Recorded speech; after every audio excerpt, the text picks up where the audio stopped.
When I mention American consumerism, what kind of environments do you picture? Maybe department stores like Walmart, Target, or Macy's come to mind. Maybe post-World War II suburban homes. What about shopping malls? They're often featured in period piece movies, so they must have a huge impact on daily shopping habits. But when's the last time you actually went into a true mall though?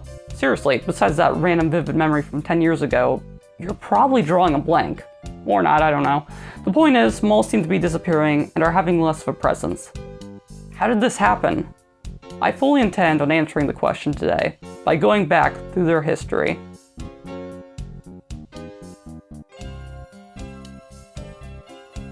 Before we dive into the deep end, I need to clarify my own personal biases towards malls. If memory serves right, I've been to 5 overall. The Richland Mall in Mansfield, Ohio, Easton Town Center in Columbus, Ohio, Pentagon City in Arlington, Virginia, Westward World Trade Center in New York City, New York, and Walton Galleria in Buffalo, New York. It's kind of become a yearly summer tradition of mine to go to a mall. Combined with the fact that I'm literally making a video about them, my fondness for these shopping centers has made itself very clear. Why though? Why are they special? Well, the biggest reason is how infrastructure contributes to experience. Malls function as more than just purchasing destinations because their interiors are cohesive. The stores flow naturally into each other rather than competing for your attention, and in between them can be found spots to play games, socialize, and take in the relaxing views. Additionally, everything's under one climate-controlled environment to avoid constant whiplash from moving shop to shop. Later in this video, we'll go to a local strip mall to show some comparisons. First, we need to go back to 1956. Unfortunately, the DeLorean from fast food movie tie-ins had a slight head gasket incident, so it's off the time screen for good. Only if I had, that'll work too. I'm in front of the Southdale Center in Edina, Minnesota. It actually still exists up to modern day and is widely considered as the first ever mall. I lied.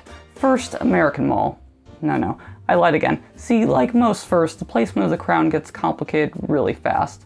The history in all reality dates way farther down, 1798 to be exact. Although some may classify the Paris Passage du Car as the first covered shopping passage, the structure hardly resembles what we think of as malls today. Honestly, it looks more like a food market. Let's just throw technicalities out. The Southdale Center was designed by Austrian Jewish architect Victor Gruen. His goal focused on capturing part of life he missed from Europe, the bustling town square. US communities throughout the 1950s were spreading into suburban neighborhoods, so Gruen wanted to bring back the medieval feel, make a third place structure where people could meet and purchase goods.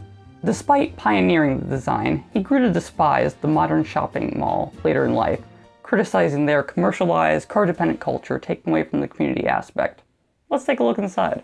The Southdale Center's original main tenant was the department store known as Dayton's. It was joined by their biggest competitor, Donaldson's, only being separated by the grocery store known as Red Owl.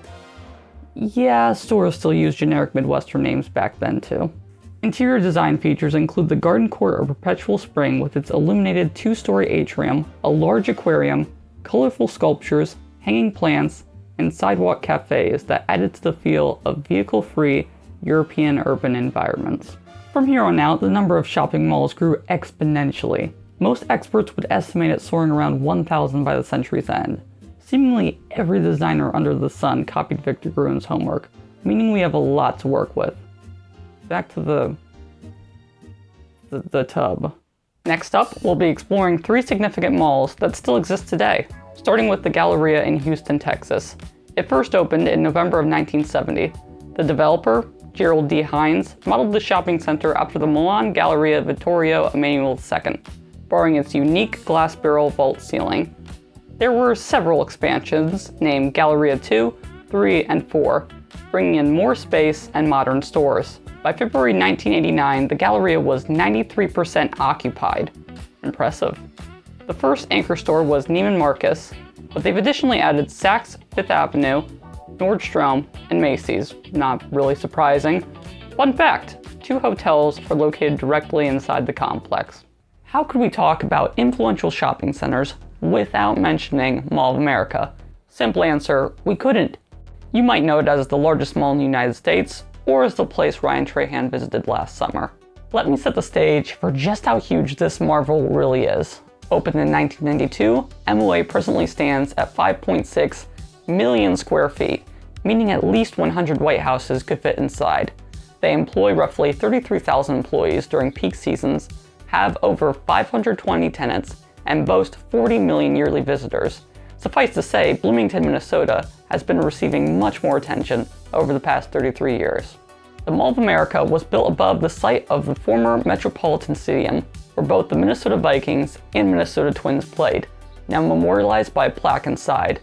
Its unique attractions include the Nickelodeon Universe Indoor Theme Park, the Sea Life Aquarium, Moose Mountain Adventure Golf, and a massive Lego store. Obviously, that's the best part.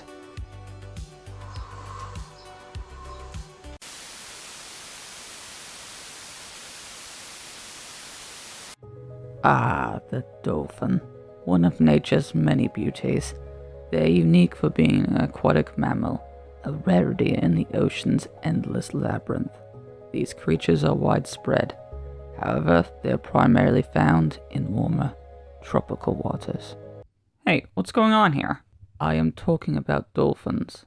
Was that not the subject of this segment? Dude, Dolphin Mall. Our final stop on the time travel journey is Dolphin Mall. The opening date was March 1st, 2001, making it 25 years old. Congrats, Dolphin. You can now rent a car without underage fees. This particular Miami project in question opened to a festive parade joined by a New Orleans jazz band.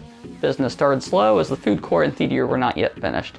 Nonetheless, in recent days, the mall has been super successful due to year-round warm weather, strong stores, and close location to the city's biggest airport. Where'd the tub go? I still need to get home. I have you now. Oh, hey Vader, can the Empire hitch me another ride? We would be honored if you would join us. What a guy. Anyways, while I've been putting a spotlight on prosperous malls, truthfully, many aren't so lucky. Remember me mentioning anchor stores? Well, like actual anchors, once gone, the ship begins to float off. In 2016, Macy's announced a closing of 100 stores, with Sears and JCPenney doing similar. What happened? Millennials happened. Okay, maybe not directly millennials. This time at least. Throughout the 1990s, consumers decided walking directly into newly emerging, cheap big box stores from the parking lot was better than journeying the abound halls of an old-fashioned shopping mall. Thus, smaller stores inside local plazas collapsed, creating the terrifying image of dead malls.